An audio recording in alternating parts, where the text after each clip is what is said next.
dejado una lectura que ustedes hagan. Con esa lectura complementaban la parte de reproducción, que es el diagnóstico de gestación en perros. Hoy vamos a tratar el celo o el estro de las gatas. Luego al final les envío la presentación. Déjenme aperturo.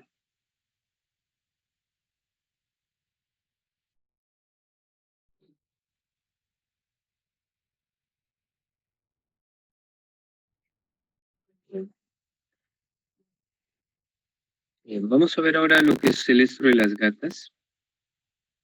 De esto también hay una lectura adicional, pero el estro de las gatas, entendámoslo, que es influenciado por las horas luz. Entonces, ¿cómo es que se da? En principio, hay un requisito para que las gatas entren en celo. ¿Cuál es este requisito? Sí, están viendo mi proyección, ¿cierto? ¿Alguien me valida, por favor? Sí, doctor. ¿Se ve? Sí, doctor, sí se ve. Correcto. ¿Quién es Mariel? ¿Alguien conoce a Mariel? Soy yo, doctor. Ah, Amy. ¿Qué pasó, Amy? ¿Quieres que te admita?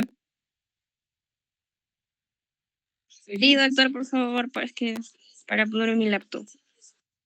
Por favor. Listo, ya está.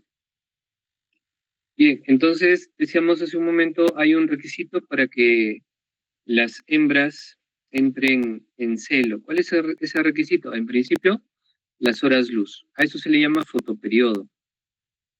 Entonces, recuerden esto siempre, fotoperiodo positivo. ¿Qué significa fotoperiodo positivo? Que las hembras necesitan una cantidad adecuada de horas luz para que puedan entrar en celo, para que puedan ovular. ¿Ya?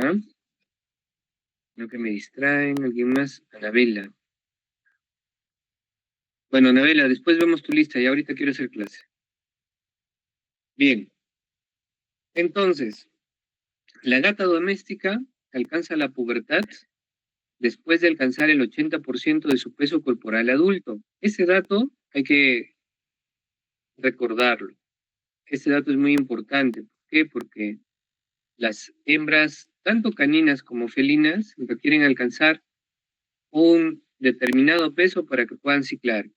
En el caso de los felinos es el 80%, en el caso de los perros, o las perras en este caso, es el 70% de su peso corporal adulto.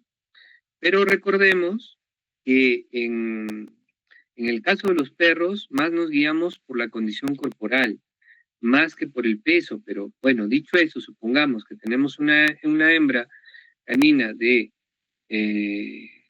raza mediana, estas aproximadamente pesan 20 kilogramos, ¿no es cierto? Entonces se dice que requieren alcanzar el 70% de su peso vivo. ¿Eso qué quiere decir? Que necesitan más o menos unos 16 kilogramos para que puedan entrar a la pubertad, si es que la hembra pesa 20 kilos. Esto es aproximado.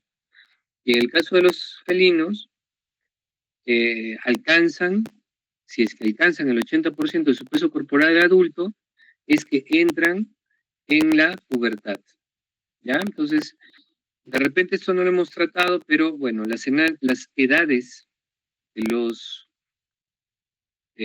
caninos y felinos son más o menos así de acuerdo a la FCI, ojo, a la Federación Cinológica Internacional. Eso ya lo hemos estudiado, pero esto es un patrón o estándar con la cual nosotros podríamos clasificar las edades de los perros.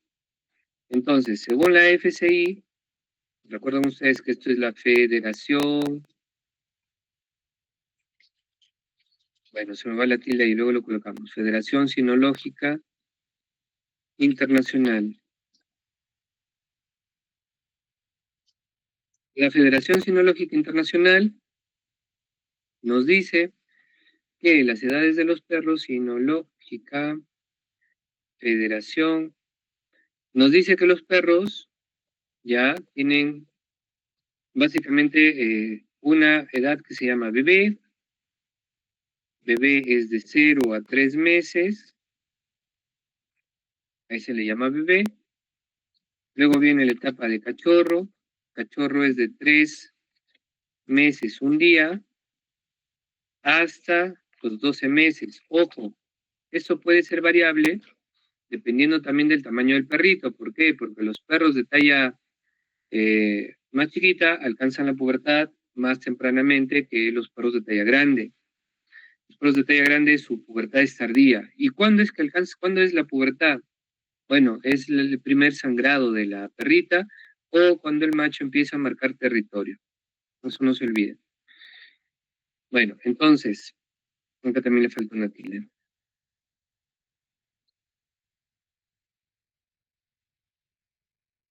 Entonces, 3 meses, un día, hasta los 12 meses. Luego sigue la etapa de joven. El ser joven es desde los 12 meses, un día, hasta, dependiendo también el tamaño del animalito, si es un canino, ¿no? Hay caninos pequeños, hasta los 2 años. Esto está aproximado porque, bueno, ya saben ustedes que en razas grandes, esta etapa puede ser alcanzada un poco más tempranamente, ¿no? Pero va a depender justamente del tamaño, si es grande, mediano, pequeño, etc. Luego tenemos la etapa de adulto. De adulto es a partir de los 2 años, un día,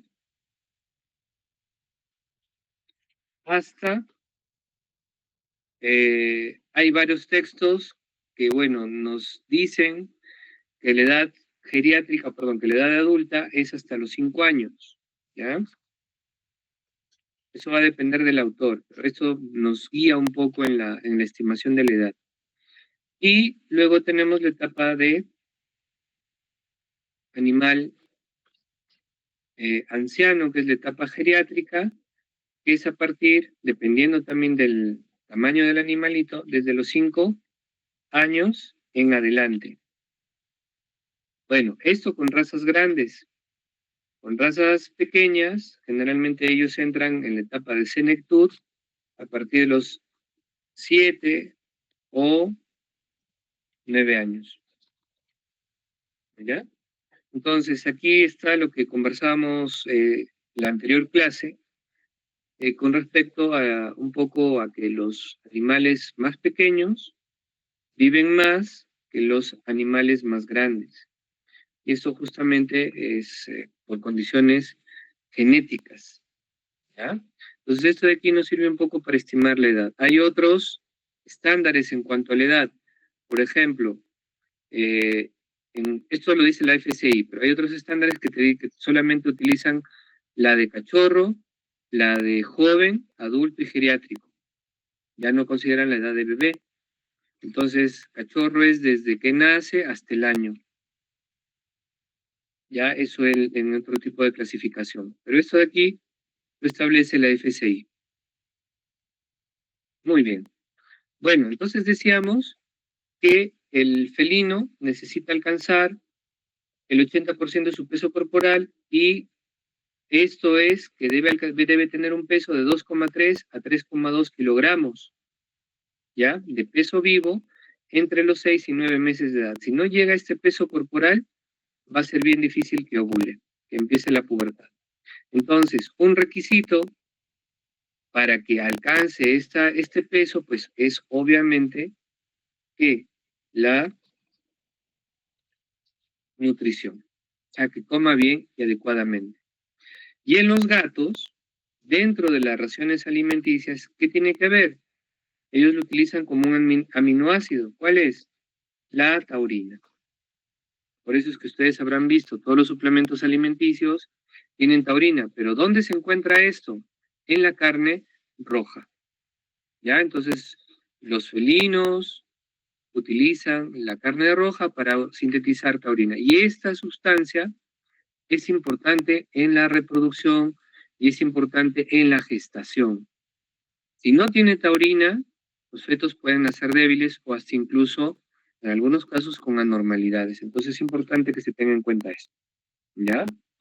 Entonces ustedes tienen que recomendar esto Tienen que tenerlo muy en cuenta porque hay propietarios que dicen, mi gato no quiere comer comida de gato, ¿qué come? Comida de perro.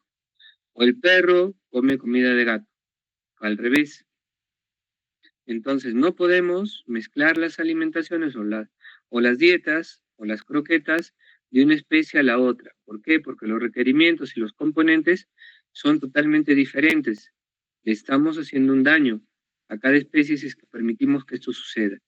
Por tanto, siempre hay que controlarlo. Esto también llegan consultas a la clínica con respecto a que el gato o que el perro come la comida del gato y que no quiere comer su croqueta. Y eso es básicamente porque no se ha acondicionado adecuadamente la nutrición en el paciente, sino que directamente dejamos que le haga lo que le parece y eso no está bien. Bueno, los gatos de raza pura llegan a la pubertad después de que los mestizos. ¿Y esto por qué? Como hemos visto en el caso de los caninos, tenemos un aspecto genético que es muy importante. ¿Y qué pasa con los gatos de raza pura? A eso se les llama PPC. Igual a los perros que son puros y de raza, se les llama PPC. ¿Qué son PPC? Puros por cruce. En muchos casos, cuando generamos una especie puro por cruce, lo que estamos haciendo es cimentar las enfermedades genéticas. O sea, ¿qué quiere decir? Que dentro de su ADN se va a incorporar algunas características que pueden agravar o tener severidad en cuanto a una enfermedad. ¿Ya? En el caso de los gatos mestizos, pues estos de aquí, obviamente, y en algunos casos, bueno, tienen una vida libre y no están confinados en un lugar. Eso también hay que tenerlo en cuenta. Los gatos vagabundos llegan a la pubertad antes que los gatos de casa. Ese dato también es importante. ¿Y esto por qué? Porque al estar rodeados de congéneres, al estar emparentados ya cercanamente y conviviendo con otros felinos, pues obviamente ellos actúan a nivel del uso de feromonas. Entonces su sistema reproductor se activa por las feromonas que hay en el medio ambiente y obviamente pues las hembras que están en el lugar.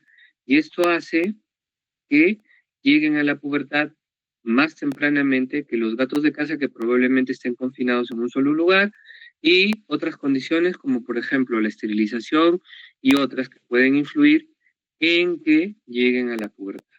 ¿Ya? Entonces, estos datos que acabamos de ver son importantes. ¿Por qué? Porque siempre el propietario llega y te dice, doctor, mi gato no entra en celo, o mi gata no entra en celo, o mi perro no entra en celo. ¿Por qué? Puede ser. Porque tal vez no ha sido bien alimentado. Entonces hay que considerar que siempre tienen que alcanzar el 70% de su peso vivo. Si no tiene esto, no va a entrar en celo. Y de las que hayan alcanzado el peso, probablemente lo que esté sucediendo es que hay un celo silente. También ustedes han oído hablar del infantilismo y otro tipo de patologías que ustedes han estudiado en el curso de patología o de reproducción. Que bueno, ya no vamos a ahondar profundamente en ello, porque bueno, ustedes ya lo van a aprender en otras materias, ¿no? ¿Cuál es la edad óptima para el apareamiento en los gatos? En los gatos, la edad óptima de apareamiento es de 1,5 y pueden aparearse hasta los 7 años. Esta etapa es bastante larga, como ustedes pueden ver. Entonces, al ser una etapa tan larga, imagínense, el estro en gatos más o menos se produce una vez al mes en nuestro hemisferio.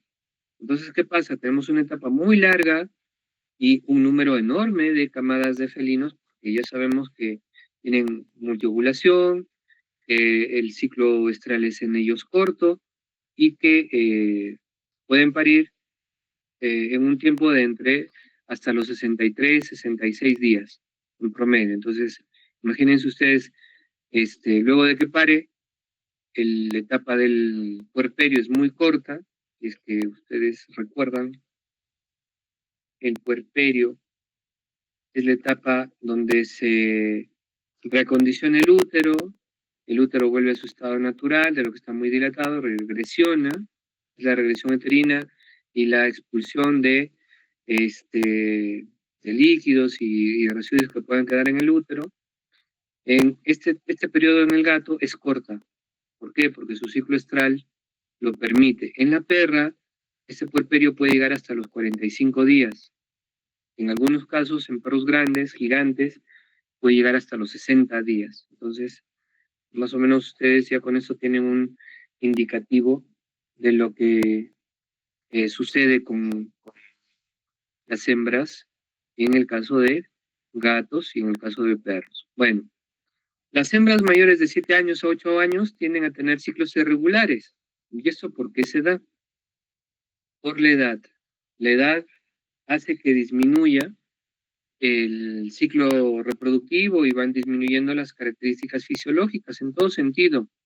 Entonces se va envejeciendo. Entonces, obviamente, una gata anciana, los ciclos van a ser irregulares, las camadas más pequeñas y va a haber mayores problemas con aborto y defectos congénitos. Entonces, ¿hasta qué edad se permite la reproducción? En realidad, las gatas podrían quedar preñadas hasta los 9 años, pero ya corren riesgo de etapa reproductiva. Es por ello que nosotros lo que deberíamos hacer con los animalitos es recomendar la esterilización.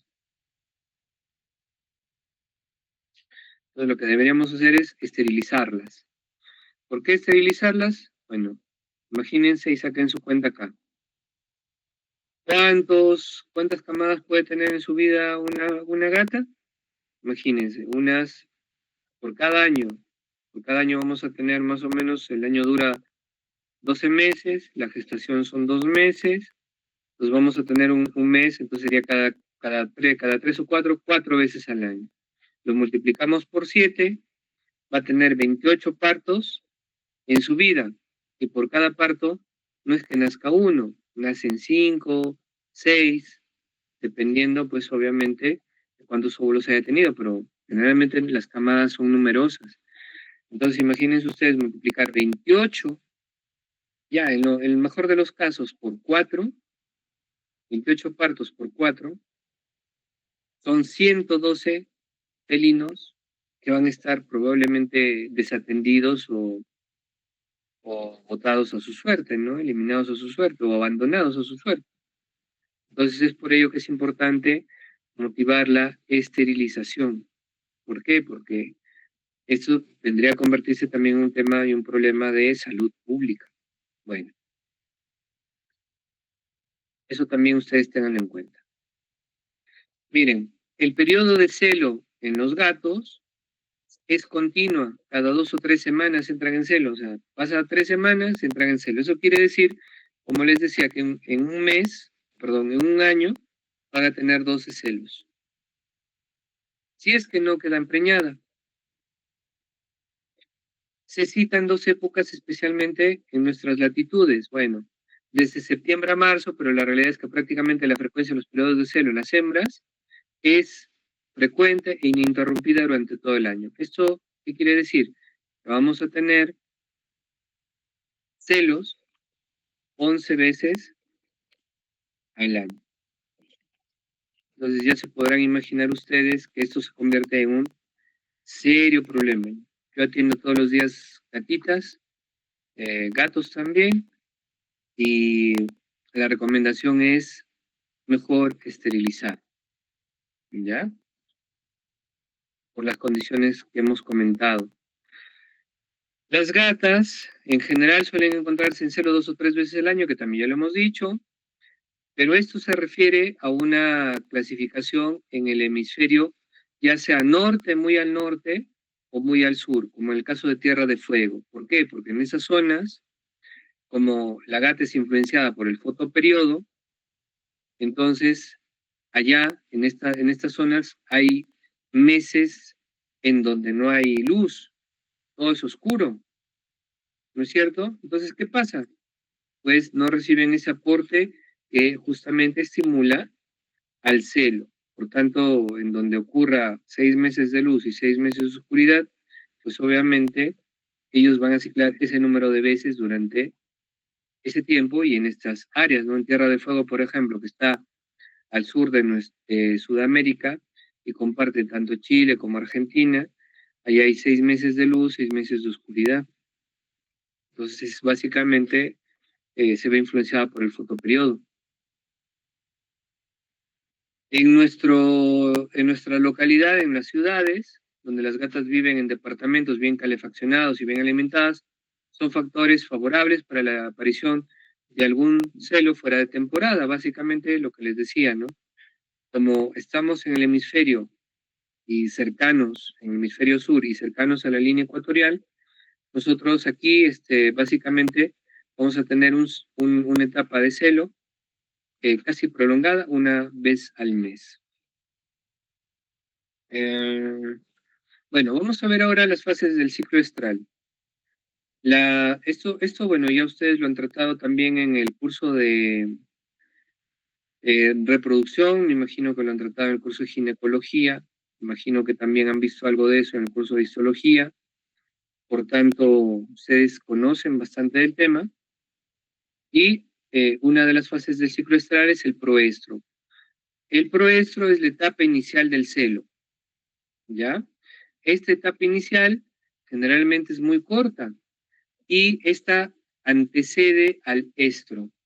O sea, luego del proestro viene el estro. Entonces, ¿qué es el proestro? Es la etapa inicial del celo. El periodo de duración, miren, ojo también acá, miren cuánto dura, porque eso es una consulta importante cuando ustedes hagan consulta en la clínica veterinaria. ¿Cuánto dura el proestro? De 1 a 3 días. Imagínense eso, es un periodo muy corto, es una etapa muy corta. Esta etapa muy corta, pues hace que básicamente ellos tengan un ciclo estral tan corto. Bueno, ¿y qué ocurre en este proestro? Se eleva ¿quién? El estrógeno. Entonces, ese estrógeno es la que permite, como ustedes ya saben, el estradiol es el que permite, ¿no es cierto?, la proliferación, bueno, actúa en principio la hormona folículo estimulante y luego el estrógeno para que venga la maduración en este caso, el óvulo, ¿no es cierto? Bueno, ¿cómo influye este estrógeno? Hace que la hembra esté intranquila, esté inquieta. Eso es lo que hace el estrógeno en la sangre. Entonces la vuelve a la vulva hiperémica y hace que la hembra sea receptiva. Incluso la hembra puede llegar a acariciar o sobarse, frotarse contra el macho. Eso en él, pero aquí todavía no es receptiva. O sea, no se deja montar. ¿Ya? En el proestro, pese a que hay una elevación de estrógeno, no es receptiva. Eso hay que tenerlo en cuenta. Ojo, el proestro no es receptiva. Lo mismo, similarmente, casi sucede en la perra, ¿no? En la perra el ciclo estral dura 15 días. Bueno, la fase del estro, la etapa del estro, cuando hay sangrado, cuando va a ovular. Entonces, la primera etapa, más o menos desde el día 1 hasta el día 8º o 9º, se llama proestro. En esa etapa, pese a que hay sangrado en la perra, pese a que hay sangrado en la perra, no es receptiva. Eso también hay que tenerlo en cuenta. Bueno, entonces, ¿qué sucede? ¿Qué tipo de comportamiento sucede en las hembras? Las hembras se vuelven más cariñosas, se frotan contra personas, objetos. Ocurre un fenómeno que es particular en los gatos, que es la lordosis eh, fisiológica por estro, en donde encorva o eleva, deprime un poco el tren anterior y hace sifosis en el tren posterior.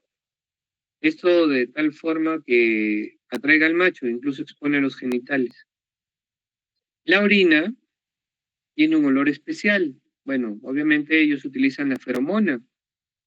Entonces aquí, ¿qué ocurre en esta fase?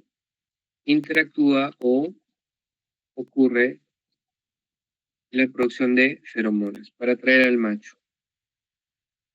Bueno, cuando la hembra muestra interés por el macho, se los pone juntos en un lugar cerrado o en una jaula, de tal forma que se dé inicio a la cópula. Luego del proestro viene el estro. El estro es la segunda etapa del ciclo reproductivo, es el periodo de receptividad sexual, dura de 4 a 6 días, si la gata se aparea, y 10 a 14 si no lo hace. ¿Ya? ¿Por qué ocurre? ¿Por qué es que hay una variación en el tiempo? Aquí dice que dura de 4 a 6 días si la gata se aparea, y 10 a 14 por si no lo hace. ¿Por qué? Porque la ovulación en las hembras se da por la cópula. Mientras mayor número de cópulas se dé, más rápido ovula. Y si más rápido ovula, pues obviamente se rompe el folículo terciario que contiene licor folicular, que contiene estradiol.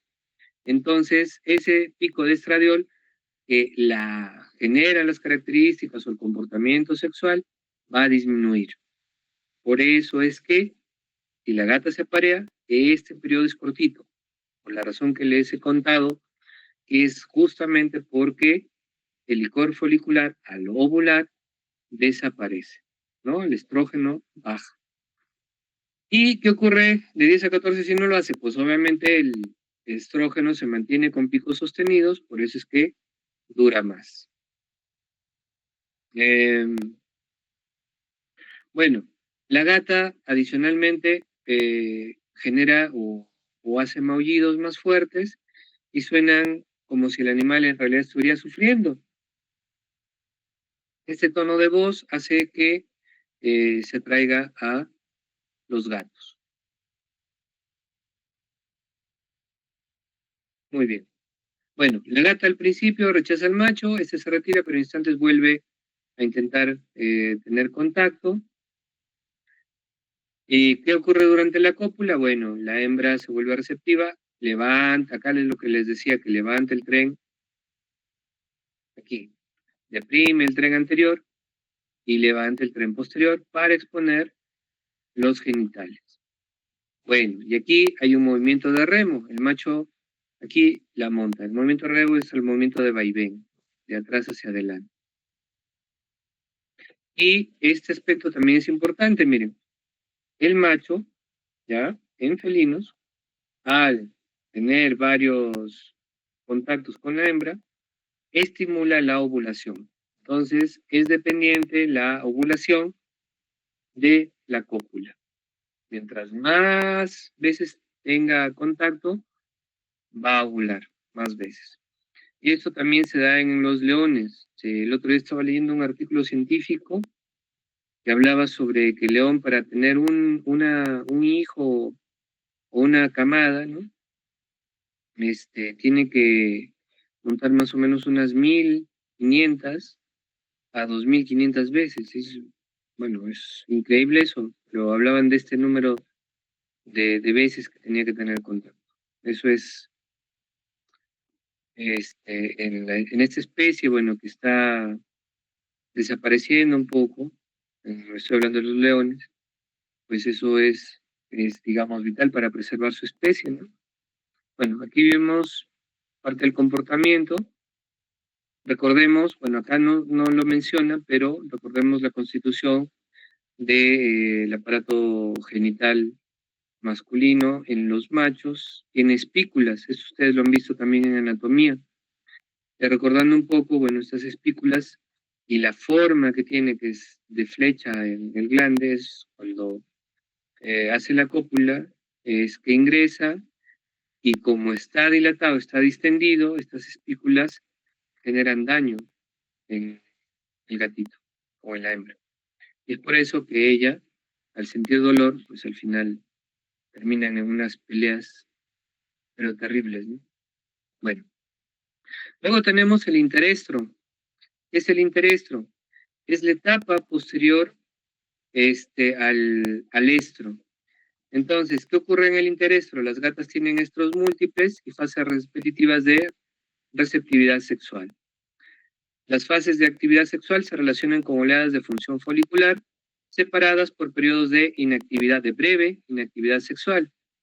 Se cree que los ovarios carecen de actividad hormonal durante los periodos entre estas oleadas foliculares activas. Estos periodos de inactividad son los intervalos o periodos de interestro. A eso se le llama interestro. O sea, es la etapa entre estro y estro. ¿Y por qué se habla de oleadas de función folicular? Porque básicamente, como hemos visto, tanto el perro como el gato tienen varias multiovulaciones. ahí está la cuestión del por qué, al tener varias multivulaciones y como botan varios óvulos durante varios días durante el estro, es que tienen varios, varios hijos, ¿no? Quedan una camada que es numerosa. Esa es la razón, y hasta incluso puede ser de varios padres, incluso. Entonces, esa es la razón de esto, de las oleadas foliculares, ¿no? Bueno, durante el periodo de apareamiento, la mayoría de hembras tienen un nuevo periodo de celo cada 2 o 3 semanas, pero hay muchas excepciones. Hablando patológicamente, pueden haber también en ellos infantilismo, una baja talla, etcétera, ¿no? Algunas gatas entran en celo una vez al mes y otras, pero es más raro, solo 1 o 2 veces por estación. Cada gata establece su propio ritmo normal y una vez que se establece, tiende a repetirse. Se autorregulan. Luego del interestro tenemos el metaestro, que es la tercera fase del ciclo reproductivo. Esta etapa es la que menos se diferencia. Algunos le incluyen en la etapa del estro porque dura muy poco, 24 horas. Durante esta etapa la gata rechaza agresivamente al macho si intenta parear con ella. O sea, es atraído por la feromona, por las hormonas, pero ya no se deja montar. Ahora, lo que ocurre ahora depende de lo que haya ocurrido durante el estro. Si la gata fue apareada con éxito y está preñada, este dato también es importante. Ustedes lo tengan en cuenta porque cuando ustedes conversan con el propietario, ustedes manejan en realidad la parte de consulta, tienen que dominarla. Entonces ustedes tienen que conversar con ellos cuando vengan a hacerles la pregunta con respecto a la etapa del ciclo estral. Miren, si la gata fue apareada y con éxito, la gestación dura de 58 a 70 días en promedio, ¿ya? Si el apareamiento fue estéril, o sea, se logró fecundar al óvulo o a los óvulos, entra en un periodo de falsa preñez que dura entre 30 a 45 días. Este dato también es importante. La falsa preñez es un periodo natural, no hay que colocarle nada al gatito. A veces llegan y tienen signos evidentes de gestación, pero no está gestando. Tiene comportamiento como de gestación, pero no está gestando. ¿Qué quiere decir comportamiento de gestación? Bota leche por la mama, se vuelve más gordita, aumenta de peso, ¿no es cierto? Duerme más, etcétera. ¿Qué ocurre? Al no estar preñada, a ese periodo se le llama falsa preñez, ¿ya? O pseudo gestación, así se le llama. Vamos a escribirlo acá para no olvidarnos. Pseudo gestación. Entonces, en pseudo gestación tiene comportamiento de gestación, pero no le está. ¿Qué quiere decir esto? Que incluso hacen nido, llevan, arrastran ropa, como vuelvo a repetir, se vuelve más tranquila, más sedentaria, incluso puede tener leche en las mamas, pero no está gestando. O sea, a ese periodo se le llama pseudo gestación.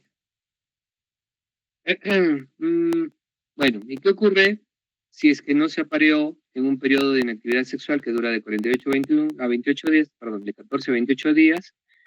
Después inicia un ciclo nuevo. Bueno, entonces, como hemos comentado, básicamente este periodo de metaestro ya puede tener como consecuencia, y eso puede ser una pregunta de examen, en el metaestro hay la pseudogestación. Luego de este periodo del metaestro ocurre el anestro, que es la cuarta etapa del ciclo estral, ¿no es cierto? Es un periodo de descanso reproductivo, dura hasta el inicio de la próxima estación de apareamiento, va a depender, vuelvo a repetir, de las horas luz. A eso se le llama próxima estación de apareamiento. O sea, en el caso de los hemisferios donde no hay luz, entre unos 90 días aproximadamente, ¿ya? Pero eso aquí en nuestro hemisferio, pues casi se da en la etapa del ciclo estral, casi cada mes, ¿no? El estro cada mes, el periodo de ovulación, ¿no? Muy bien. A ver, no sé si tengan alguna pregunta.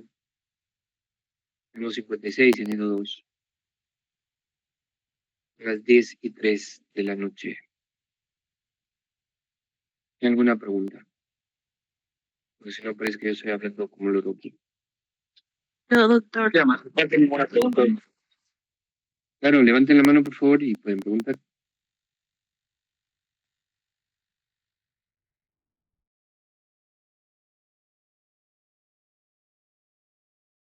Levanten la mano por favor y pregunten. O no tienen ninguna pregunta, todo quedó claro.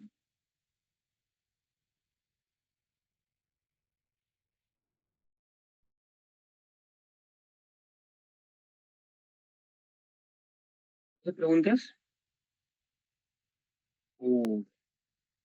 Bueno, cada vez quedan menos. Vamos con 54. Luego llamamos lista. No sé qué bien. Bien, vamos a ver ahora la fase del ciclo estral en... no, guardar. Vamos a ver las fases del ciclo estral en perritos. ¿Ya? Acá está mal escrito, es decir, proestro. Proestro. A ver. Ya. ¿Cómo se da el estro en perros?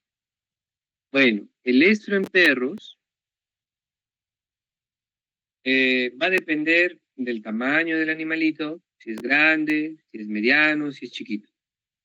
¿Ya? Pero por lo general, la madurez en perros es cuando, obviamente estamos hablando de la pubertad, es cuando la hembra produce óvulos fértiles. Esto se da entre los 7 y 10 meses. Ojo, esto depende de la raza. Hay razas pequeñas que ovulan entre los 6 a 9 meses. Las razas más grandes su celo puede ser tardíamente. En el caso de los machos, ¿cuándo nos damos cuenta de la pubertad? Cuando empiezan a marcar territorio. ¿Ya? Esto es un proceso natural, es un proceso normal. Pero hay que tener en cuenta eso por la variabilidad de tamaño que se tiene en perritos. Igual que en gatitos, nosotros hemos dicho que es el 80%, en el caso de los gatitos es el 80%, en perritos deben alcanzar el 70% del peso adulto. Este dato también es importante. Ojo, vuelvo a repetirlo. ¿Por qué? Porque ustedes van a interactuar con propietarios. Entonces el propietario te va a decir, mira, mi perrita no entra en celo, tiene ya 2 años y mi perrita no entra en celo. Y tú ves a la perrita chiquita, pequeña. Entonces, probablemente ese retraso en la pubertad sea porque no esté bien alimentada, por esta razón. Pues, ¿qué tenemos que hacer? Recomendar mejorar la dieta. Otra razón puede ser que haya sido un celo silente, que haya tenido un celo, pero que no haya aparecido ese celo. Entonces ahí hay cuestión de, no es que la trates, sino que cómo se estimula el celo para que deje de ser silente. Celo cerca a otras hembras que estén en celo. ¿Ya? Y eso es una recomendación para estas perritas que tienen el celo silente. Bueno, ¿cuánto dura, la etapa de ovulación? Entre 10 y 12 días. Aquí, y en su gran mayoría, la etapa de ovulación o el estro, no el ciclo estral, sino el estro, dura más o menos 15 días, ¿ya? Juntando el proestro. Entonces, aquí dice que dura entre 10 y 12 días y los primeros signos que indican ese momento es una descarga sanguinolenta que puede durar, ¿sí? 9 días. Claro, ¿por qué? Porque, si bien es cierto, en la etapa del proestro son los primeros 5 o 6 días, luego viene la etapa del estro en donde se produce sangrado. En las razas de tamaño pequeño, el primer celo se manifiesta entre los 6 y 8 meses, lo que les comentaba hace un momento. Y en razas grandes es normal que se produzca hacia los 24 meses. Estamos hablando de razas gigantes como el San Bernardo, ojo, porque por ejemplo los fila brasileños más o menos es año 5, año y medio que entran en celo. Ya, pero en razas grandotas, como el San Bernardo, ¿no es cierto? Tenemos hacia los 24 meses. Ese dato también es importante. Tengo un amigo que es criador de fila brasilero y él me comentaba el otro día que su perrita entraba en celo más o menos al año 8 meses. Bueno, eso depende obviamente de lo que les comento, ¿no? Del tamaño del animalito. El ciclo sexual de la perra se divide en 3 partes y es necesario distinguir cada una de ellas si queremos usar a nuestra perrita. Entonces, la primera etapa es el proestro. El pro es antes de, dura entre 7 y 10 días. Obviamente este periodo es variable. Yo hace un rato les dije que duraba 4 días. Es muy variable. En esta fase se hincha la vulva y existen pérdidas sanguinolentas y aunque la hembra trae a machos, rechaza el acoplamiento. O sea, no se va a dejar montar, no se va a dejar servir. Y esta etapa encima es infértil. O sea, ella puede estar acercándose al macho, pero en esa etapa es infértil. Entonces no sirve de nada parearlos. Luego viene la etapa del estro, que dura entre 5 y 15 días. Y es cuando la hembra acepta al macho. En esta fase se produce la ovulación y la vulva sigue hinchada, pero disminuyen las pérdidas. Y aquí hay que hacer una acotación, que yo siempre lo repito y me canso de repetirlo, es con respecto a en el estro, cómo sabemos en qué momento se da la ovulación. Una forma puede ser medir la temperatura corporal. Esto de aquí no es, si bien es cierto, es una medida objetiva, es una medida cuantitativa, pero no es tan precisa, ¿ya? Se mide la temperatura rectal, se dice que durante la ovulación la temperatura baja ligeramente. Yo tengo un amigo que utiliza un equipo especial, que es un termómetro, que es un Dramilski, que él mide la temperatura, no en el recto, con este equipo, sino él lo mide en la vulva, en la vagina. Ojo, pero que yo lo planteo como una medida para que ustedes por allí podrían tomarlo en cuenta. Pero vuelvo a repetir, no es tan precisa. La otra, en la cual yo sí puedo estimar cuándo va a ovular, es la medida de la progesterona. Esta medida de progesterona es la hormona, esta hormona progesterona es la hormona de la gestación, que en perros está presente durante todo el ciclo estral, o sea, esté preñada o no, la perra va a tener progesterona. Igual la gata, entonces esté preñada o no, va a tener progesterona.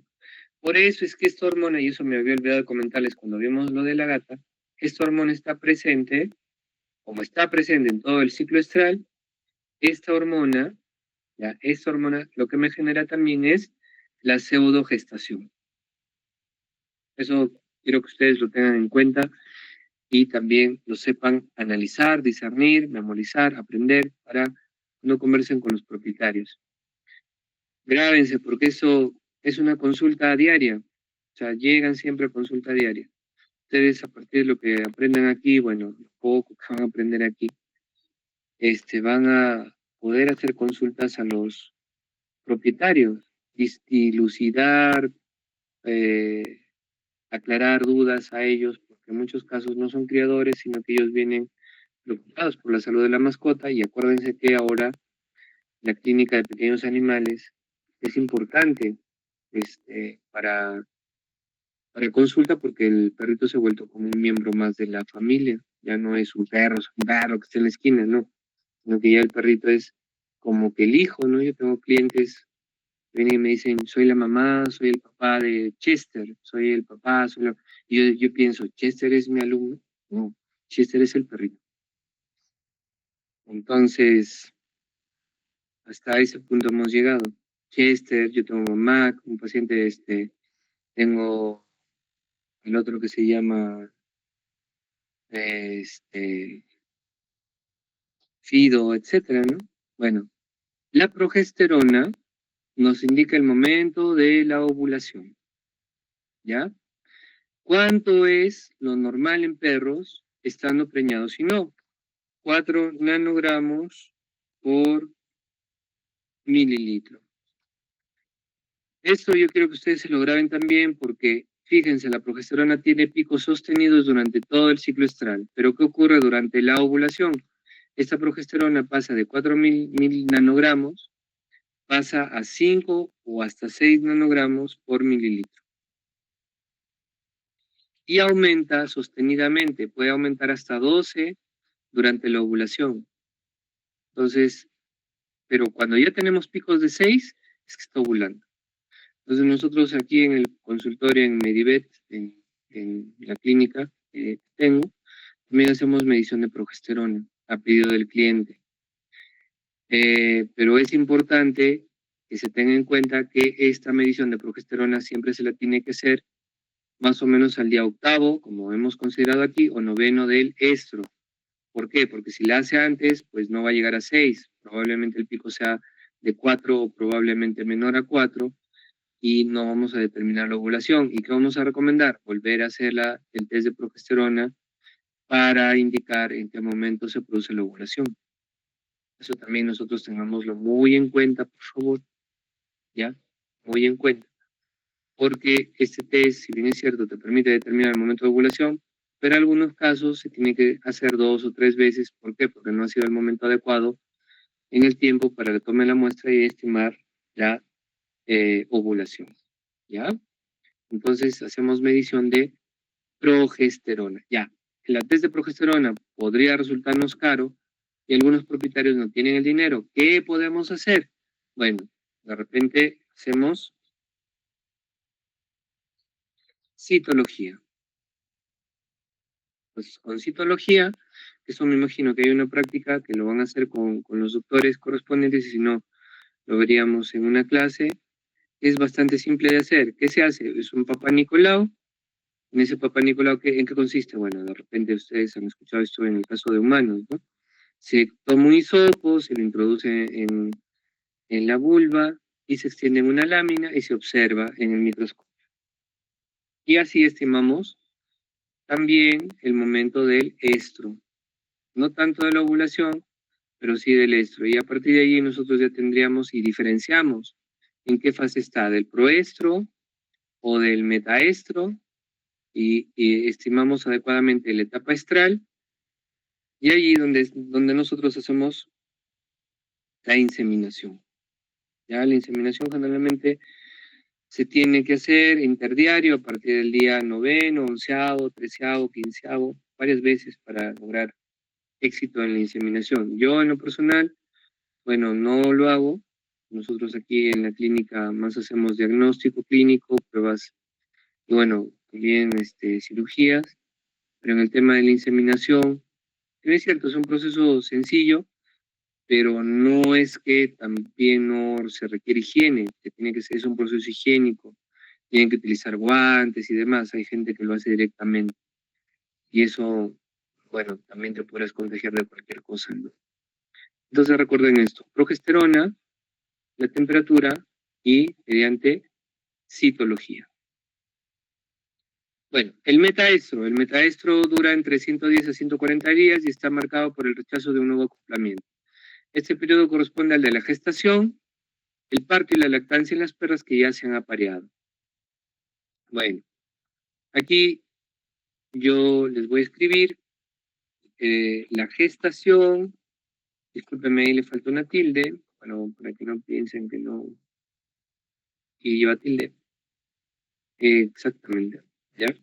La gestación en perros dura de 63 a 72 días. Esto lo dice Manuela Rascón, así se llama la doctora española que tiene un libro, yo lo recomiendo, que es muy bueno. Gestación dura de 63 a 72 días, el tiempo de gestación, ¿ya? Este periodo entonces es bastante amplio. ¿Cuánto es la etapa, la media? 66 días. Esto es también una pregunta que te hacen los propietarios. ¿Cuánto dura la gestación? Bueno, aquí el otro día conversaba con un criador y me decía que dura 60 días, exacto. Para él 60 días exacto.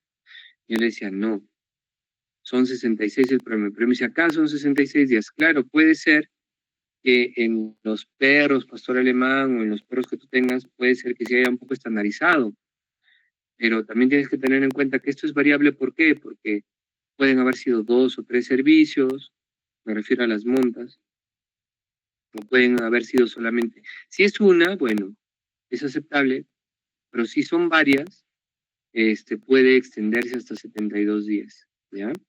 ¿Qué manda aquí?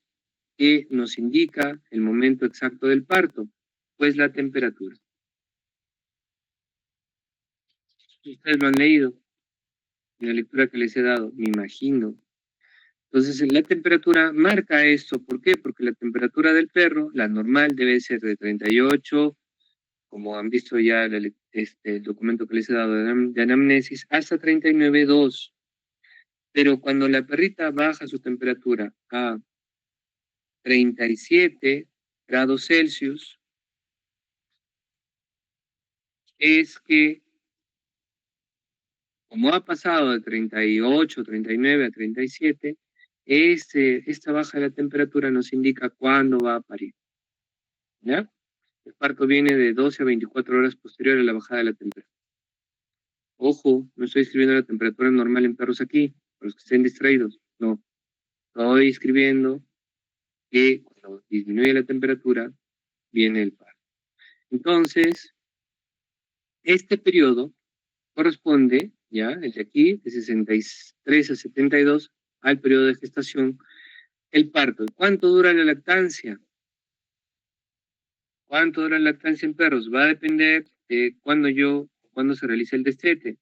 Si es un destete corto, 21 días. Si es un destete largo, la lactación puede irse hasta los 40 días.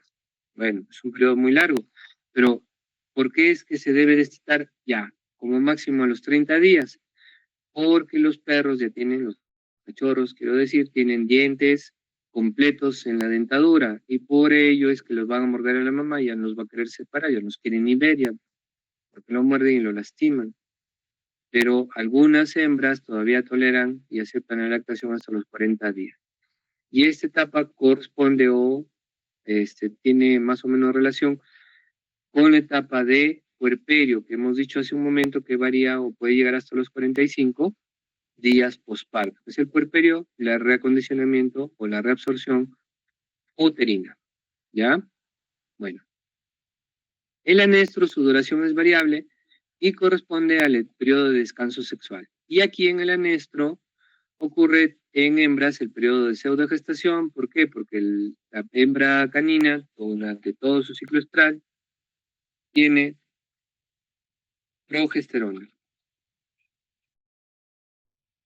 Es la hormona que mantiene la gestación. Entonces, al mantener la gestación, obviamente se va a mantener aquí y ya va a haber, en anestro va a haber un pico sostenido de progesterona. ¿Qué más? Bueno, el acoplamiento debe realizarse, se refiere a la monta durante el estro y más precisamente durante la ovulación. Fíjense, entre el día 8 y 15, muchos propietarios vienen y te dicen, lo he servido 5 veces, pero no, preñón, probablemente no lo haya servido en estos días. O si lo ha hecho, hay algún tema eh, reproductivo que no se ha analizado, desarrollo, madurez, etcétera, ¿no? Entonces hay que tener bastante cuidado en esto, porque el propietario es al toque echa la culpa al veterinario. Dice, este no lo ha hecho bien. Y realmente no es que sea la culpa del médico, probablemente sea la culpa de que no se ha hecho en un tiempo, bueno, eso sí sería culpa del médico veterinario, o que también haya un problema reproductivo en el caso del macho o la hembra, ¿ya? Es importante anotar la fecha del primer celo de la perra, de este modo sabremos cuánto durará el ciclo en las próximas ocasiones. Entonces aquí también a los que son criadores, sobre todo, les recomiendo mantener un registro.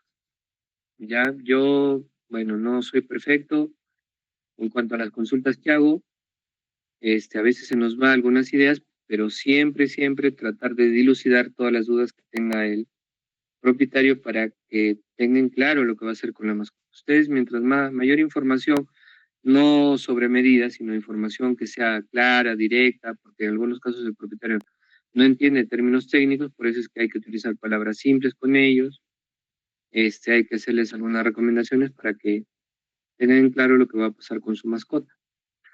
Un ciclo normal puede durar de 5 a 10 meses según la raza si debe ser constante. Por eso es que aquí hablamos, en el caso del canino no es estimulado por el fotoperiodo. Por eso es que aquí decimos que generalmente el celo se da, generalmente el celo se da 2 veces al año. O sea, el celo se da 2 veces al año, o sea, cada 6 meses. Y esto, bueno, se da justamente porque el anestro es la etapa más larga en la fase del ciclo estral, puede durar hasta 4 o 5 meses. Y bueno, sumada con el resto de etapas, se suman ahí los 6 meses que tienen, ¿no? Bueno, es normal que los periodos se adelanten o retrasen en el caso de algunas hembras. Por ejemplo, las perras viejas a veces presentan un ciclo más espaciado y regular, pero nunca dejan de tenerlo, y las perras salvajes solo presentan un ciclo una vez por año. Bueno, ya esto tiene que estar o se liga con el tema de la edad. Entonces, en la edad ocurren algunas cuestiones como el descenso, podríamos decir, o el decrecimiento de todas las funciones vitales, ¿no? No funcionan igual. ¿Qué más dice aquí? Bueno, esto ya ustedes lo han visto me imagino, en histología, que las características de la vulva se hincha, aparecen manchas de sangre. ¿Qué ocurre en un celo anormal? Bueno, el celo anormal puede ser de varios tipos. Por ejemplo, impuberismo. La perra nunca ha tenido un ciclo sexual, en este caso se notarán síntomas evidentes como enanismo, delgadez, trastornos cutáneos, una piel que puede tener signos de alergias, ¿no? Una piel más delicada. También hay otro celo normal que se llama hiposexualidad. La perra tiene ciclos sexuales, pero se hacen cada vez más tenues y hasta ausentes. La obesidad es uno de sus principales síntomas. Esto también me había olvidado de comentarles. En perras obesas, la obesidad también influye en las fases del ciclo estral. Entonces, si tenemos una perra muy delgada o muy obesa, los ciclos van a variar, va a tener problemas reproductivos. Por eso es que la recomendación es que se mantenga un ciclo, una condición corporal que sea normal, ¿ya? En el caso de obesidad, la perra puede ser infértil. Y eso también es otra pregunta. Te dicen, ¿por qué mi perrita no preña? Porque es obesa. En obesidad mórbida, el término mórbido se utiliza en humanos, pero en perros se habla de condición corporal 5. Allí hay un problema reproductivo. Puede generar la obesidad problema reproductivo. Y ojo, esta obesidad no solamente puede ser por la dieta, sino que puede estar cursando con otro tipo de enfermedades, Cushing, hipotiroidismo, etcétera. Eso también se da. Bueno, hipersexualidad es un caso muy raro que se presente, y esto se produce por un acortamiento del intervalo entre celos. La hembra en hipersexualidad, pese a que sangra, es infértil y presenta trastornos del comportamiento. Este dato también es importante, porque generalmente esto se da por, y eso lo vamos a ver en la próxima sesión, se da por quistes, principalmente de tipo folicular. Muy bien. ¿Tienen alguna pregunta? Hasta allí. 57, wow, volvieron. ¿Tienen alguna pregunta? Está todo claro, doctor. Doctor, Ya, Tawa, cuéntanos, Tawa. doctor, ¿por qué en el proestro las perras sangran? Porque se produce una área de hiperemia, Tawa. Lo que ocurre ahí es que los vasos sanguíneos al interior, tanto de la vagina como del útero, crecen de tamaño. No es como el sangrado, comparándolo un poco con el humano, donde hay un incremento de la mucosa endometrial y que ese se pierde durante la regla. Aquí no ocurre eso, sino que ocurre más por hiperemia y por la acción del estrógeno. En el caso de los perros, y de los gatos hay interacción tanto de FSH, LH, bueno, folículo estimulante, luteinizante, estradiol, progesterona. O sea, imagínate, tenemos 4 hormonas interactuando casi en todo momento, con bajas y picos, que lo vamos a ver la próxima sesión en la presentación que vamos a tener, y esta interacción hormonal hace que justamente se generen esa dilatación o hiperemia de los vasos sanguíneos del interior de la vagina y útero, y es lo que genera el sangrado. Cuando nosotros hacemos ecografía en una perra que está ovulando, aunque no parezca, el útero ha crecido más del doble. ¿Qué quiero decir? Que el útero, los cuernos uterinos miden 1 centímetro o 0,7 centímetros de manera normal. El diámetro es ese en perritas que ya tienen pubertad y que ya tienen, por ejemplo, un parto o 2 partos, el útero crece hasta casi 1 centímetro, normal, pero ya cuando está en celo, crece al doble. Entonces, no es un acondicionamiento de la mucosa endometrial, son solamente que hay una hiperemia justamente por dilatación de los vasos sanguíneos y es esto lo que genera el sangrado, pero básicamente por la acción del estrógeno. Es eso lo que pasa. Por eso es que en perritas que tienen quistes foliculares, el sangrado es constante, ¿no? Eso es lo que pasa. Ya está bien, doctor. Muchas gracias. Muy bien. ¿Alguna pregunta? Por esto yo tengo una consulta. Levanten la mano, por favor. Daisy quería preguntar. Doctor, ¿cuál es el precio de la prueba de progesterona? Buena pregunta. Bueno, el costo de la prueba de progesterona, como se basa es una prueba de inmunocromatografía, la que, bueno, yo tengo disponibilidad. También hay disponibilidad de la prueba ELISA, también se la puede hacer. Yo en general trabajo con dos, va a depender, obviamente, del costo del insumo, de la precisión, porque el marcador con el que se trabaja tiene que ser de veterinaria, si es el caso de la prueba inmunocromatográfica. El costo oscila, dependiendo del laboratorio, entre 60, aquí en Cajamarca, y me parece que un colega lo tiene hasta en 95, yo lo tengo en 60 soles. Y del test de ELISA, por kit, esa prueba cuesta un poco menos, quiero decir, más o menos me parece que es 55 soles, lo que no es mucha la diferencia también, en cuestión de costos y de laboratorio. Eso es más o menos Daisy Sarita. ¿Está bien? Bueno, ¿qué más quería preguntar? Luis Kevin. Buenas noches, le digo, esto de un familiar, una perrita entrada en celo ¿Mm? y le han puesto una ampolla para que no entre en celo, dijo, pero se supone que ha entrado, ¿no? ¿Qué posibilidad hay de que tenga crías?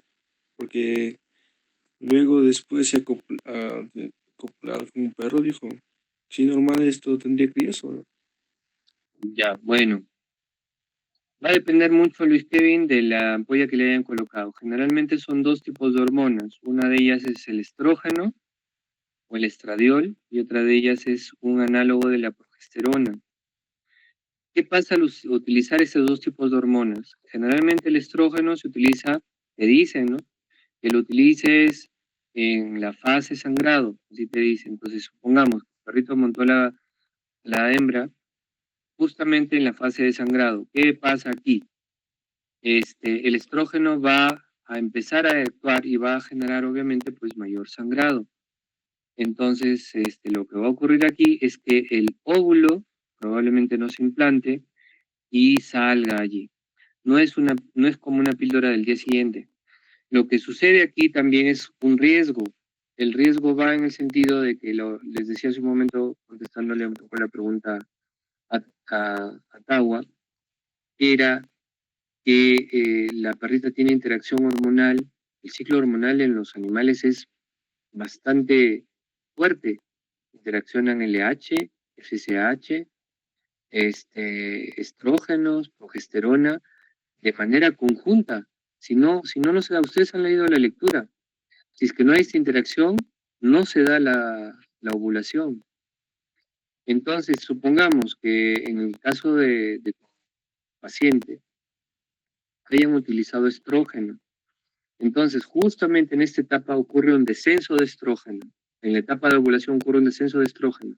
Y le ponemos estrógeno, entonces el pico de estrógeno va a subir y la progesterona va a bajar. Por eso es que no hay implantación. Pero hay un riesgo. ¿Por qué? Porque la hembra, al tener estrógeno interno, y tú al darle un producto que contiene estrógeno, vas a generar picos sostenidos y elevados de estrógeno, y esto puede generar una hiperplasia en el útero. Esta hiperplasia en el útero es básicamente el crecimiento de la mucosa endometrial, crecimiento anómalo de la mucosa endometrial, y esto puede generar no una anidación para gestación, sino un caldo de cultivo, un medio enriquecido para el crecimiento bacteriano. Entonces, el uso de las hormonas como anticoncepción, lo que van a generar, y esto es un riesgo que puede pasar, es piometra en una hembra en la cual se haya utilizado. A mí vienen varios propietarios, varios clientes me dicen, ¿sabe qué, doctor? Justamente lo que le ha pasado al perrito de tu compañero, me dicen, ¿sabe qué? Yo tengo una mascota que fue servida por tal perrito, quiero que le coloque una ampolla. El serio problema allí es que puedes generar piometra. Y esa piometra es un proceso infeccioso que en unos días va a tener necesariamente que ser tratada, y el único tratamiento es la esterilización. Tienes que operar el útero con problemas incluso riesgosos. Entonces, eso yo he tenido varios clientes. Yo les explico primero qué es ese riesgo. Y si ellos están de acuerdo con asumir ese riesgo, se les coloca. Si no, no. Porque también por ahí echan la culpa de los dueños. El toque tienen dedo y dicen, no, el médico lo hizo mal. Y no es así. Y también, bueno, lo que pasa, yo sugiero que es mejor la castración que en realidad que tenerla allí, pues, colocándole anticonceptivos cada 3 o cada 5 meses, ¿no? Con respecto a la segunda pregunta que tú me decías, puede haber gestación.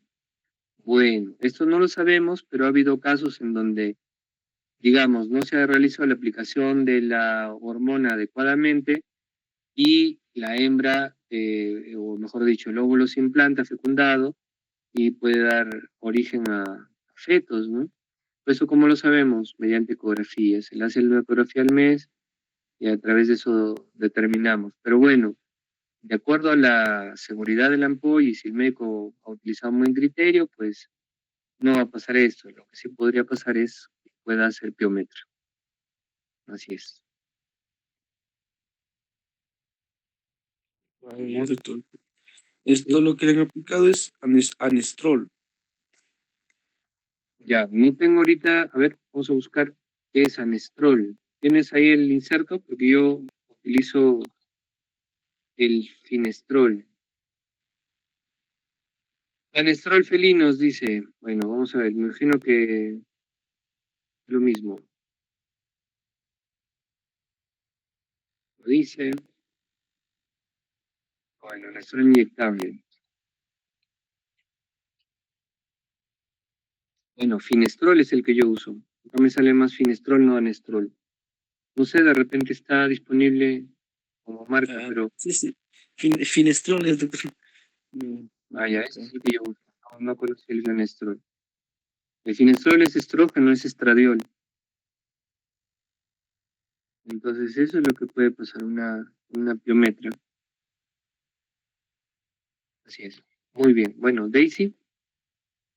Doctor, con respecto a lo que está comentando mi compañero, yo también quería hacerle una consulta. Eh, el tema de la hiperplasia que se presenta en las hembras después de aplicar el método o el finestrol, va a depender mucho de la inmunidad del animal o simplemente en todos los casos va a resultar lo mismo, porque eh, he tenido un caso en que se le ha aplicado por básicamente es 1 año y medio, un aproximado, el tema de las ampollas del finestrol, y la perrita tiempo después se ha vuelto a poner en celo y no ha tenido ninguno de estos problemas. Ya, no depende de la inmunidad, Daisy, no, eso no. Depende del acondicionamiento del organismo, se denomina idiosincrasia propia de cada paciente. Cada organismo no reacciona igual, es un término que se utiliza en farmacología, se llama idiosincrasia, que obviamente en nuestro léxico tiene una connotación, un significado, pero desde el punto de vista farmacológico, se utiliza también. La idiosincrasia se refiere a cómo es que tu organismo va a reaccionar respecto, o cómo el organismo de un paciente va a reaccionar respecto a un determinado fármaco. No todos reaccionamos de la misma forma. Entonces, en el caso en el caso de tu paciente, probablemente haya funcionado durante este tiempo. Pero ¿qué pasa? Tú estás elevando el riesgo de que pueda tener problemas a futuro. Uno de ellos es no solamente la piometra, sino el segundo es tumor mamario. Entonces, es más seguro, casi seguro, que cuando llegue a la etapa de 6 años o 7 años empiece a desarrollar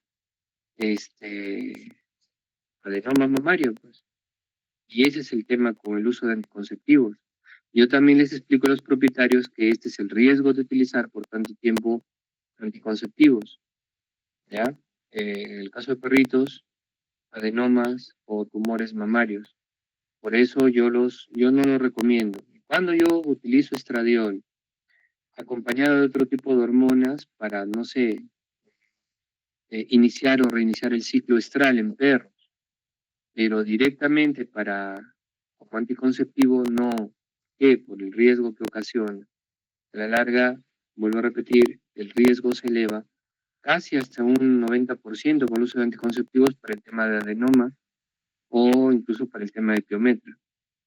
Así es, Daisy. Entonces, ¿qué es mejor? La castración. Sí, eso pasa. ¿Alguna otra pregunta?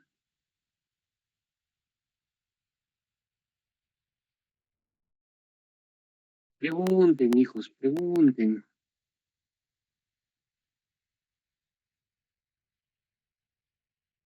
Levanten la mano, si quieren preguntar. Yo lo que hago cada vez que, bueno, el diagnóstico, bueno, ahí viene otra pregunta. Edson Gaona Guamán. Doctor, buenas noches. Doctor, una consulta o es una curiosidad más que todo.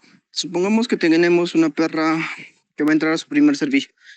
¿Es aceptable que la perra pase ese servicio y lo sirvamos para la cópula en el segundo servicio? ¿O qué es lo que usted nos recomienda en lo que ya usted conoce referente al tema y en su experiencia que ya tiene? Bueno, lo ideal es que sea en el segundo servicio. ¿Por qué no en el primero? Porque no está el útero maduro. A eso se refiere el del por qué nosotros debemos dejar. Eso no quita que la perra en un primer celo pueda servirse, ¿no? Puede servirse directamente. Pero ¿qué pasa? La camada no va a ser numerosa y el útero no está maduro. Entonces la anidación probablemente vaya a tener problemas. ¿Qué ocurre? Un aborto espontáneo. Otro problema, que puede haber mayor cantidad de reabsorción fetal. Eso lo vamos a ver en el curso de diagnóstico por imágenes, pero el concepto de reabsorción fetal es justamente la perrita quedó preñada, ¿ya? Pero ¿qué pasa? Los los embriones se mueren y el cuerpo del animalito lo reabsorbe. No hay sangrado, no se ve productos, no se ve sangre, no se ve líquidos, no se ve nada de eso.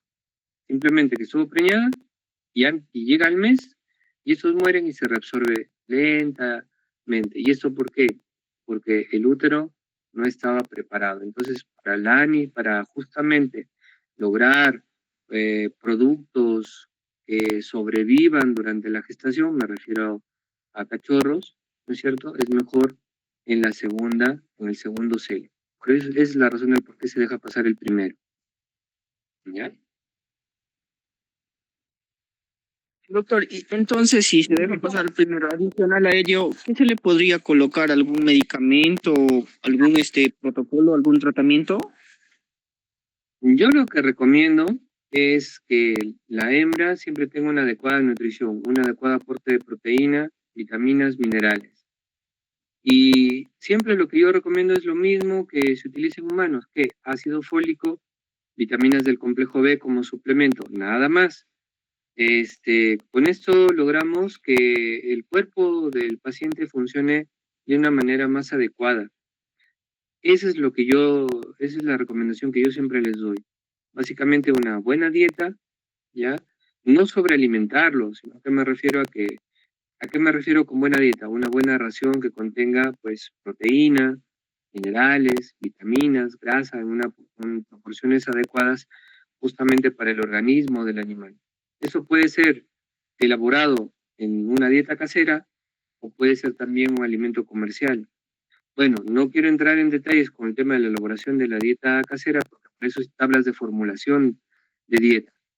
Entonces, ahora incluso hay una especialidad para nutrición canina que están dando en Brasil.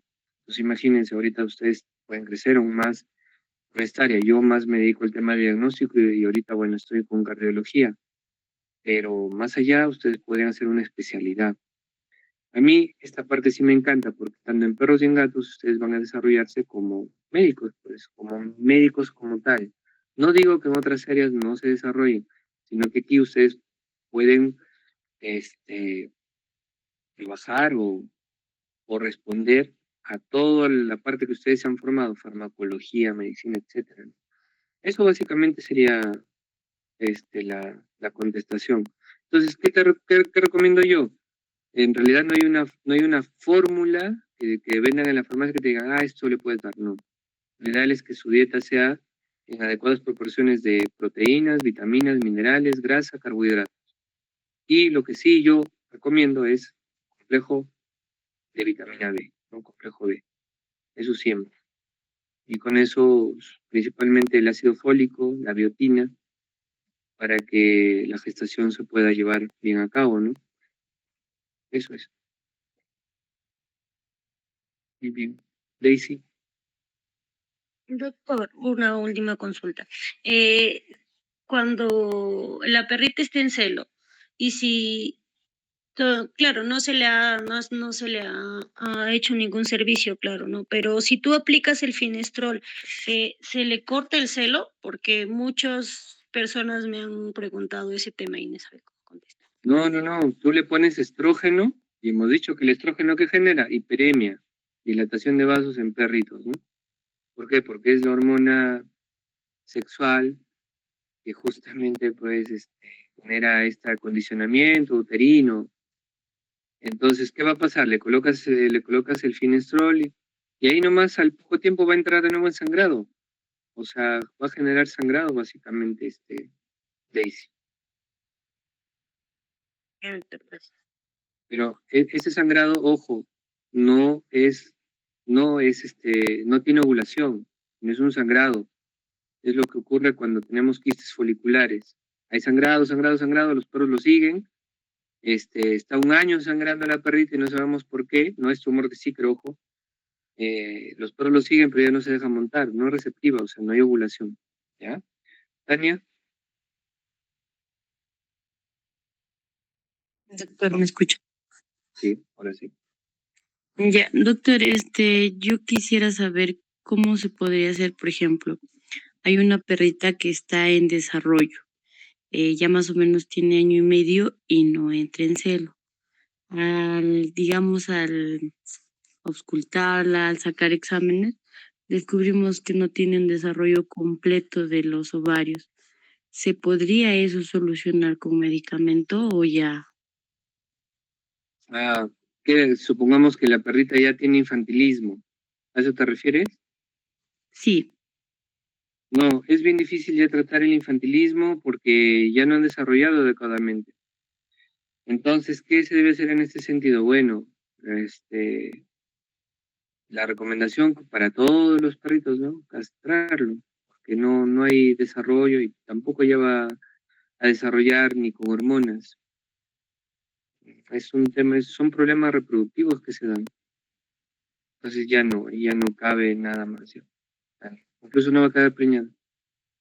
Podría ovular, pero no hay, incluso puede tener sangrado, la van a seguir, pero no va a quedar preñada, a eso me refiero. Ah, ya. Es- Muy bien, Tania. Les quería mostrar aquí, miren esta foto. Yo tengo, bueno, te mostré, esto es de internet, ojo. Yo tengo ahí mis casos de piometra, pero miren cómo crece el útero, ¿lo ven acá? Horrible, ¿no? Acá está la foto esta es una foto de piometra, miren cómo creció el útero. Es enorme. Todo esto, lo que el contenido del útero, eso es pus. Entonces, si uno hiciera el corte acá, saldría un líquido blanquecino, purulento. Y a este perrito le han hecho diagnóstico por ecografía, miren. Bueno, la foto no es tan buena, pero miren, acá se ve, bueno, eso lo vamos a entender cuando lleguemos diagnóstico por imagen. Pero miren, aquí se ve, esa es la sonda del ecógrafo, y aquí vemos el cuerno uterino con contenido de color negro. En ecografía hablamos de anecoico. Entonces aquí está de color oscuro, negro, y esto es la pus. Entonces toda esta parte de aquí del margen es la parte del perimetrio. La parte de acá es la del miometrio y la parte que está acá es el endometrio. Entonces, ¿a qué se llama hiperplasia quística? Miren, acá, no sé si ustedes pueden apreciar. Acá, miren, ven en esta parte de aquí, vamos a utilizar esto. Esta es la parte del útero, vamos a utilizar este color. Y acá vemos, miren, la mucosa uterina engrosada. Esto es la hiperplasia. Entonces, ¿qué hacen esas hormonas que se utilizan como anticonceptivo? Lo que primero ocurre es que hacen que aumente el endometrio. Hay crecimiento de endometrio. Entonces, este crecimiento de endometrio, bueno, ocurre con aumento de vasos sanguíneos, hiperemia, etcétera, como si fuera una inflamación, tal cual. Pero ¿qué hace? Genera las condiciones ideales para la anidación, entre comillas, pero no hay fecundación, no hay ovulación, y como acá hay nutrientes y demás, las bacterias vienen y se instalan acá. Entonces generan un medio necesario o indispensable enriquecido para las bacterias. ¿Y cuáles son esas bacterias? Principalmente pues las que producen pus. ¿Cuáles son? La E. coli. Disculpen de haber entre cursiva, yo sé, pero no puedo hacerlo con el programa. Es la E. coli. Entonces, este E. coli viene acá, genera infección, y esta infección se puede trasladar a otros órganos, pulmones, estómago. Entonces, el signo clínico con el que a veces nos encontramos en hembras que tienen más de 7 años no es justamente la dilatación uterina, sino fiebre y probablemente signos respiratorios o digestivos, algo que no está ligado con el aparato reproductor. ¿Y qué hace el médico? Le colocan hormonas, digo yo, le colocan antibióticos, sobre todo antibiótico antiinflamatorio, aquí, al paciente quiero decir. Pero para tratar la infección probable que es gastroentérica o respiratoria, de vías aéreas o incluso bronquitis o neumonía, ¿no? Pero ¿dónde está el centro de la infección? Está en el útero. Entonces, siempre una perrita geriátrica, siempre lo que se hace es realizar la castración para minimizar riesgos. Bueno, no hay otro ejemplo aquí, pero ustedes se pueden imaginar esto. Entonces, para evitar este tipo de problemas, miren, acá tenemos una perrita chiquita, que tiene pero como ustedes pueden ver, enorme. Todo eso es pus. Este tipo de consultas es de todos los días. Me vienen a ver por piometras, sobre todo por esto, qué deben hacer. El único tratamiento de una piometra es quirúrgico, no hay otro. Acá pueden aplicar hormona, antibiótico, pero va a volver. No, pero que mi perrita tiene alto valor genético. Es más que seguro que la infección uterina ya la haya imposibilitado para que haya anidación acá. Entonces, aunque la trates, limpies, podría quedar pequeña, pero no. Y eso, un poco por la experiencia, les digo, que no tiene gestaciones exitosas luego de una piometra. Entonces, lo que hay que hacer acá se saca. Y es la recomendación que se hace para todos los pacientes, tanto caninos como felinos, para evitar justamente este tipo de problemas. No, así es. Bueno, ¿tienen alguna pregunta más? Jonathan Rocha. Y luego, Doctor, en el caso de que se esterilice una perra y quede un remanente en uno de los ovarios, ¿es posible de que pueda seguir presentando su ciclo así estral normal? claro, sí, eso sí es cierto. A eso lo que su compañero me acaba de hacer la consulta, bueno, me parece que está en la lectura y si no le está la contestamos. A eso se le llama síndrome de ovario remanente. A eso se le llama, así ve, SOR. Primero vamos a contestar la pregunta que hace su compañero. SOR se llama. SOR, síndrome de ovario remanente. ¿Qué es el síndrome de ovario remanente? Durante la esterilización se ha dejado una porción de ovario, una pequeña parte, aunque sea medio centímetro o si quieren ustedes 1 milímetro, pero hay tejido ovárico.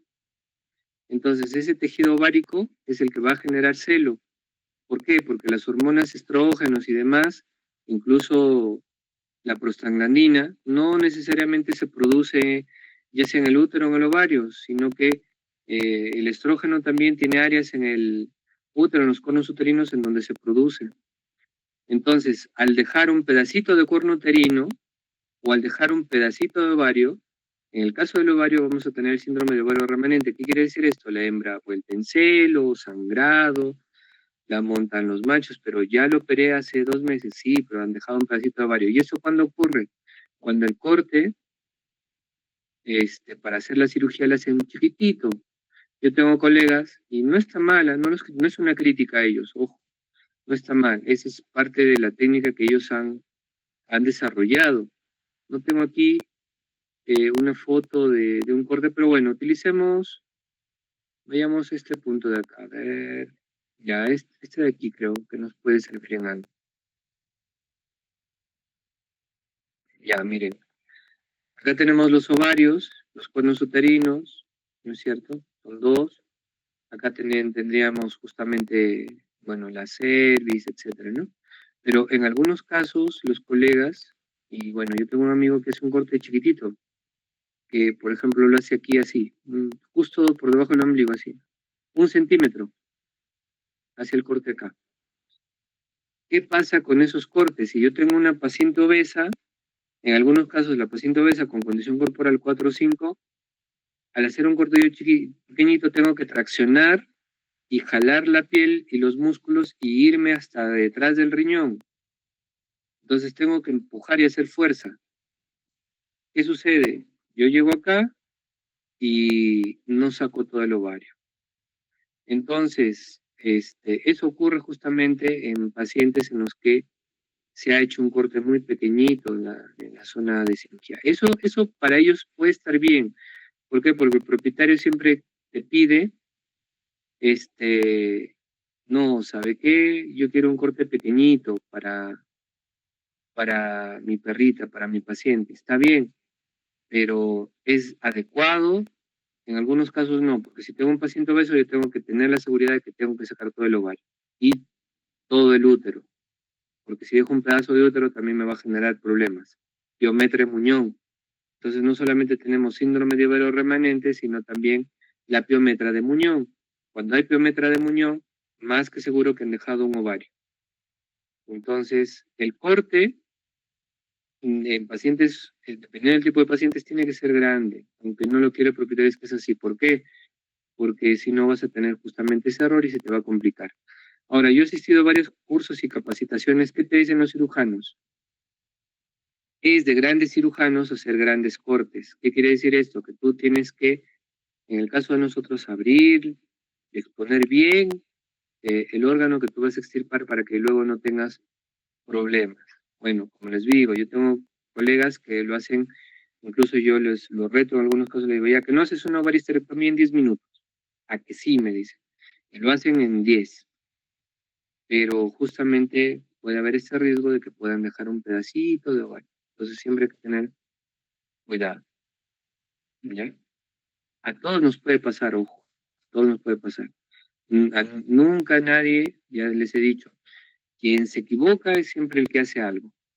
Quien no se equivoca es el que no hace nada. Entonces, nunca nos burlemos de las equivocaciones de colegas porque soy sincero, yo las he tenido.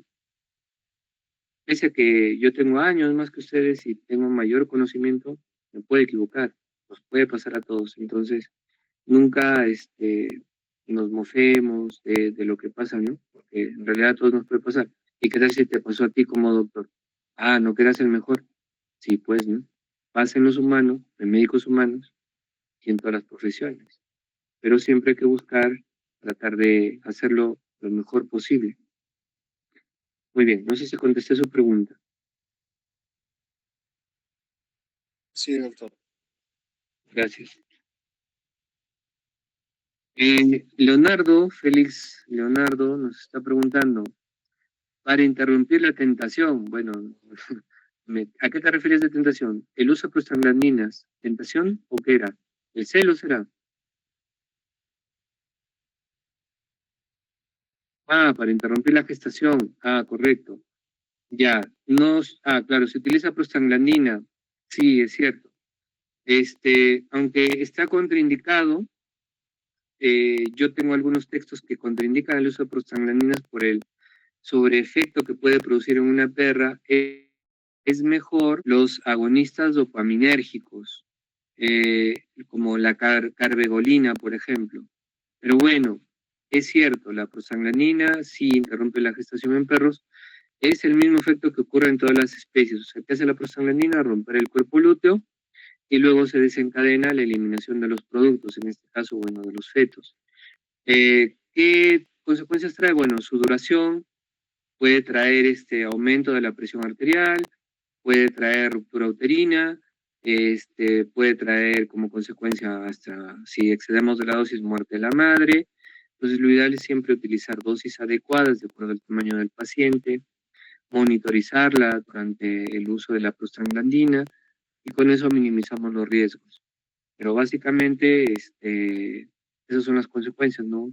Proteína, sudoración o agitación, aumento de la presión arterial de la madre, entre otras. Entonces, como médicos, ustedes siempre traten de manejar esto, que sea siempre controlado. Yo les seré sincero, en perros no utilizo prostaglandina para interrumpir gestación. ¿Por qué? Por las consecuencias justamente que Leonardo hace la consulta. ¿Qué indico? Es mejor a que para. O sea, si ya está el producto, es mejor que para. Entonces, vas a evitarte de problemas, porque puede ser que por allí ocurra alguna cuestión y el propietario, directamente siempre los propietarios echan la culpa al médico, te acusan. Entonces yo les digo, mira, ya está gestando, ya, que para. Es mejor que para y ahí tú ya determinas qué haces con los fetos, ¿no? Es así, para evitar riesgos. Muy bien. ¿Alguna otra pregunta? Muy bien. Aquí, a ver, otra pregunta. Iván Gaona Guamaetsu. Doctor, pero sí se puede utilizar prostaglandina, por ejemplo, en lo que son quistes, en lo que es perro. Ya. Eso, bueno, era tema de otra clase, pero lo que sucede en perros es que tú le colocas para romper el quiste, pero bueno, estamos hablando de quiste luteal. Correcto, tú puedes utilizarlo. Pero en perros, para romper quistes es mejor la hormona GnRH. Así, mira, la GnRH es mejor. Tiene más seguridad, tu dosis es más controlada y tú vas a generar que luego de la GnRH, bueno, se reinicie el ciclo estral, ¿no? En la perrita. Pero bueno, ya si por último ustedes desean hacerlo, bueno, siempre trabajando con dosis adecuadas, se minimiza el riesgo. Sí se puede utilizar también, pero para quistes luteales. Ahora, ¿qué hacemos con el caso de si tenemos quistes foliculares o quistes luteales? ¿Qué es mejor? Bueno, el quiste luteal va a regresar, porque la perra, ya les decía, tiene, obviamente tiene 2 ovarios, y si encontramos un quiste en un lado y en otro, pues da lo mismo, porque la perra generalmente tiene quistes, por eso es que la concentración de progesterona es igual en todas las fases del ciclo estral, justamente porque tiene presencia de quistes luteales. No sé si me dejo entender. Entonces, a diferencia de la vaca, si quisiéramos encontrar una especie en donde la concentración de progesterona es 0, cuando no está, digamos, en gestación, en la perra, la progesterona es constante durante toda su vida. Por eso es que la perra tiene problemas tanto de piel, de glándula mamaria, de útero, de ovarios, ¿no? ¿Por qué? Porque el pico de progesterona es sostenido. ¿Y por qué se da? Porque justamente tiene quistes. Ahora, si el quiste es grandote, así como que 4 centímetros, la prostaglandina no te va a servir de mucho. ¿Por qué? Porque es mejor sacar, porque ese quiste ya podría tener otro tipo de estructura o tipo celular. Entonces ya tenemos un quiste luteal, mayor a 3, 4 centímetros, es mejor extraer el útero y los ovarios. Esa es la razón, básicamente.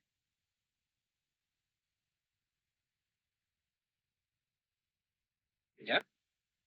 Pero bueno, ¿cómo determinamos el tamaño del quiste? Métodos de diagnóstico. ¿Qué hacemos? Bueno, ecografía, hacemos título de hormonas. Eso es. ¿Alguna otra pregunta?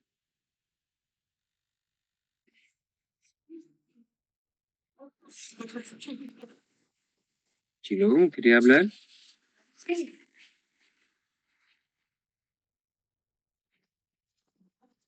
Bueno, Mira, yo te despierto, ya sabes.